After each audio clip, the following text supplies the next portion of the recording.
லூபிக் சர்ச்னா என்னன்னா, ஒரு ஜோக்குள்ள ஒரு ஜோக், ஒரு காமெடி, அதுக்குள்ள ஒரு காமெடி, அன்எக்ஸ்பெக்டட் காமெடி. அது இன்னும் உங்களை அதிகமா வந்து நகைச்சுவைக்குள்ளாக்கு.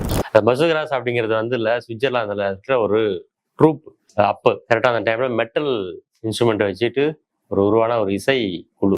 யுத்தம் செய்யல வந்து ஷேரன் கிட்ட வந்து அந்த நிறைய பேசிட்டு இருப்பான், பேசிட்டு அந்த இடத்துல ரெண்டு பேருக்குமே வித்தியாசமா, அதாவது சம்பந்தம் இல்லாத பேசிட்டு இருப்பாங்க. ஆனா நம்மளால அண்டர்ஸ்டாண்ட் பண்ண முடியும். அந்த சுச்சுவேஷனோடைய கனெக்ட் ஆகணும். ஆனா நான் கேட்குற கேள்விக்கு ரெடி பண்ணுது. அது மாதிரி டைலாக் எழுதினீங்கன்னாக்கா it's more impress to audience. அது வந்து எல்லாருமே ரொம்ப இம்ப்ரெஸ் பண்ணும்.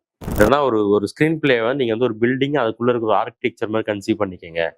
ஒரு ஸ்க்ரீன் பிளேனா எனக்கு என்னன்னா, ஒரு செங்கல் மேல ஒரு செங்கல் இருக்கு, ஒரு கல் மேல ஒரு கல் இருக்கு. இது ரெண்டுமே டிஸ்கனெக்டடா தான் இருக்கு. டிஸ்கனெக்டடானா அந்த ரெண்டு கல்லும் ஒண்ணு இல்லை, வேற வேற கல்லுன்னு நமக்கு தெரியும்ல.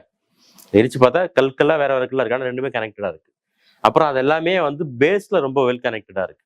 அது விழுந்துடாம ஏதோ ஒரு பேஸ்மெண்ட் அதை காப்பாத்திக்கிட்டு இருக்கு. அப்ப அந்த பேஸ்மெண்ட் உங்க கதையில என்னன்னு உங்களுக்கு தெரியணும்.